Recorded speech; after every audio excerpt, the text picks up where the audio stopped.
नमस्कार दोस्तों, एक बार फिर स्वागत है आपका आपके अपने चैनल साइंस गुरु बुलंद पे।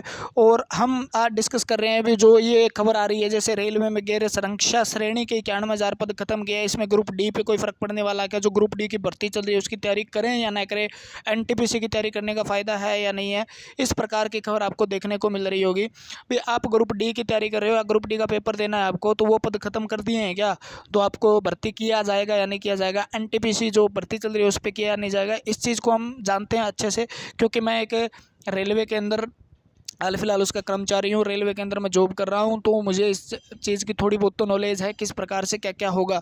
गैर सुरक्षा श्रेणी की कैटेगरी क्या होती है, सुरक्षा श्रेणी यानी सेफ्टी जो कैटेगरी क्या है, नॉन सेफ्टी कैटेगरी क्या है, इस पर रेलवे भर्ती करती है और किस प्रकार की भर्ती आपको देखने को मिलेगी। यानी रेलवे ने नॉन सेफ्टी के ख़त्म किए हैं, ठीक है। और कब तक ये ख़त्म किए जाएंगे, कैसे कैसे क्या प्रोसेस होगी, इसको हम डिटेल से जानते हैं आज।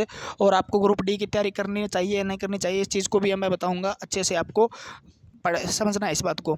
यानी रेलवे जो गैर सुरक्षा के 91,629 पदों को भविष्य के अंदर कभी भी भर्तियां नहीं की जाएगी। यानी ये 91,629 पद वो हैं जो नॉन सेफ्टी वाले हैं, जिनका मतलब कोई खास उपयोग नहीं रह चुका है अब रेलवे के अंदर।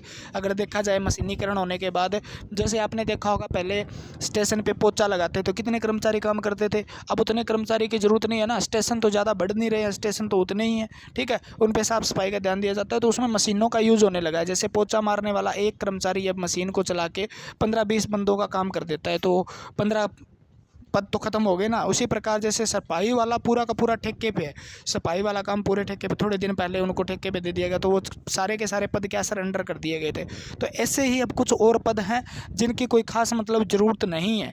बेरोजगारी के हिसाब से युवाओं को रोजगार देने के लिए उसकी ज़रूरत तो है, लेकिन अगर रेल देखे तो उसका खर्चा ज़्यादा है और वो इसको इन पदों को नहीं रखना चाहती, तो उन पर बहुत उनको क्या करेगी, वो उनको ख़त्म करने जा रही है, यानी सरेंडर करने जा रही है उन पदों को। अब उन पदों पर कभी भी भर्ती नहीं होगी, ये रियलिटी है। अभी उन पदों पर कभी अभी 91,000 ऐसे पद हैं जिन पर कभी भी भर्ती नहीं होगी। फ्यूचर के अंदर आपको इन पदों पर भर्ती देखने को नहीं मिलेंगी। जो पद आ जाएंगे आपको ज़रूर बताया जाएगा भी कौन कौन से पद हो सकते हैं। नॉन सेफ्टी का मतलब है जिससे रेलवे की सुरक्षा पर या सेफ्टी के अंदर कोई फ़र्क नहीं पड़ने वाला, ठीक है। जैसे मैं मान लूँ भी CNW वाले हैं, CNW वाले कैरिज एंड वैगन डिपार्टमेंट होता है कि उसके अंदर क्या होता है, वो क्या करते हैं, वो इसके टायर वगैरह देखते हैं, इनकी सेफ्टी देखते हैं, ब्रेक वगैरह देखते हैं। तो उन पदों को कभी ख़त्म नहीं किया जा सकता, क्योंकि जब तक रेल चलेगी तो उनका देखना ही होगा, ठीक है। तो उन पदों को सरेंडर नहीं किया जा सकता।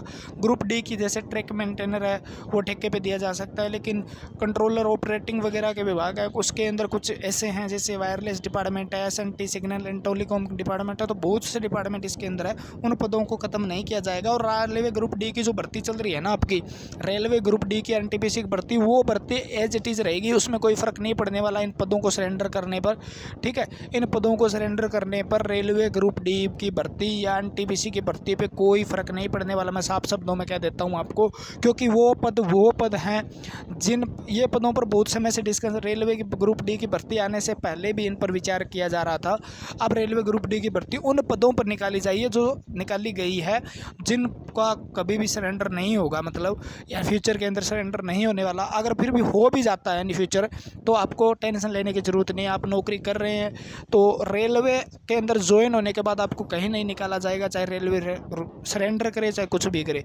आप ज्वाइन हो गए तो आप सरकार के परमानेंट कर्मचारी हो गए, उसके अंदर आपको दूसरा पद दे दिया जाएगा, समझे। यानी कोई पद समाप्त किया जाता है तो उस कर्मचारी को उसकी क्वालिफिकेशन के हिसाब से दूसरे के अंदर सेट कर दिया जाता है, ठीक है। तो इस चीज़ को भी देख लो। 17 जोन है, इसमें इतनी भर्तियां होगी 50% 30 मई तक, यानी इस 30 मई तक वो ख़त्म हो जाएंगे, सरेंडर हो जाएंगे, ठीक है। उनके अंदर चाहे आप पहिया इंजन है, कारखाने की फैक्ट्रियां वगैरह है, यानी वर्कशॉप है, ठीक है, लोको शेड है जहाँ पर काम होते हैं, तो इन पदों पर वहाँ पर भर्ती नहीं होने वाली है, ठीक है। गैर सुरक्षा के देखो 4,52,000 कुल इतने पद हैं, उनमें से 91,000 ख़त्म किए जा रहे हैं, ठीक है।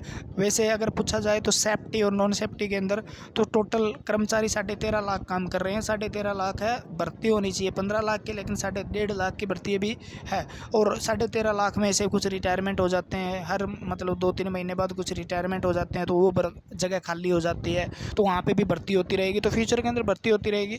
लेकिन आप एक चीज़ देख रही है भी और धीरे धीरे ये सरेंडर किए जा सकते हैं, तो और भी प्राइवेटाइजेशन होने के कारण और भी सरेंडर किए जा सकते हैं। तो थोड़ा सा ध्यान दीजिएगा, प्रोटेस्ट करने में थोड़ा ध्यान दीजिएगा, जो प्रोटेस्ट कर रहा है उसका साथ दीजिएगा, ठीक है। और भर्ती इस पे होती रहेगी। आपकी भर्ती पे अब कोई फ़र्क नहीं पड़ने वाला है, मैं बता दूं, आपकी भर्ती पे कोई फ़र्क है नहीं पड़ने वाला है। देखो, ख़त्म कर दिए जाएंगे जिसके अंदर कौन से ख़त्म नहीं किए, जैसे लोको पायलट कभी ख़त्म नहीं किया जा सकता, ट्रेन चलाने के लिए आदमी चाहिए भाई, ठीक है ना। जैसे लोको पायलट हो गया, उसके बाद जैसे आपका सहायक लोको पायलट हो गया, स्टेशन मास्टर चाहिए, गार्ड पद कभी भी ख़त्म नहीं किए जा सकते, ठीक है। और CNW के बहुत से पद हैं जो आप रेलवे में आने के बाद आपको पता चलेगा, वो ख़त्म नहीं किया जा सकते। गैर संरक्षा कौन से आते हैं और सुरक्षा में कौन से आते हैं, ये आते हैं इंजीनियरिंग डिपार्टमेंट हो गया आपका, पर्सनल हो गया, पर्सनल काम करने वाले लगभग सभी अधिकारी कर्मचारी में आते हैं, सभी अधिकारी गैर सुरक्षा श्रेणी में आते हैं। सेफ्टी श्रेणी के अंदर लोको पायलट हो गया, डिब्बे में गार्ड हो गया, ऑपरेटिंग कंट्रोलर, कार्यरत कंट्रोलर, कंट्रोल रूम, बहुत से पद आते हैं जो सेफ्टी श्रेणी के अंदर आते हैं, ठीक है। तो वो कभी ख़त्म नहीं किए जा सकते और इनको और भी ख़त्म किया भी जा सकता है, कुछ भी नहीं कह सकते अगर रेल प्राइवेट हो जाए तो। क्लियर हुई बात। अगर आप इस बात पर ध्यान दे रहे हो तो ध्यान दीजिएगा, आप तैयारी करते रहिएगा रेगुलर, ठीक है। अगर आप इस चैनल पर नए हो तो इस चैनल पर बने रहिएगा। आप इस नीचे वीडियो के अंदर जाके देखिएगा, आपको बहुत अच्छी साइंस पढ़ाई जाती है, यहाँ पे बहुत ज़बरदस्त साइंस पढ़ाई जाती है। क्योंकि रेलवे का कर्मचारी होने के नाते मैं आपको ये बता सकता हूँ भी किस प्रकार के यहाँ क्वेश्चन पूछे जाते हैं, क्योंकि मैंने कभी काफ़ी एग्ज़ाम दिए, काफ़ी एग्ज़ाम क्वालिफाई किए हैं, ताकि आप भी उसी रास्ते पे चलें तो सिलेक्शन हो सकता है, ठीक है ना। उसी रास्ते पर आप चलेंगे तो सिलेक्शन हो सकता है। किस प्रकार मैंने पढ़ा ये भी आपको बताया जाता है बीच बीच के अंदर, किस प्रकार से मैंने कौन सी बुक्स पढ़ी, ये सारी चीज़ें हम बताएंगे, ठीक है। तो आज के लिए मैं इतना ही कहूँगा। अगर आप चैनल पर नए हैं तो चैनल को सब्सक्राइब कर लीजिएगा, आपके लिए अच्छे नोटिफिकेशन आते रहेंगे, आपको अच्छी क्लासें मिलती रहेगी, ताकि आप फ्यूचर के अंदर एक बड़े ऑफिसर भी बन सकते हैं, ठीक है। तो आज के लिए इतना ही, धन्यवाद सभी का। जय हिंद, जय भारत।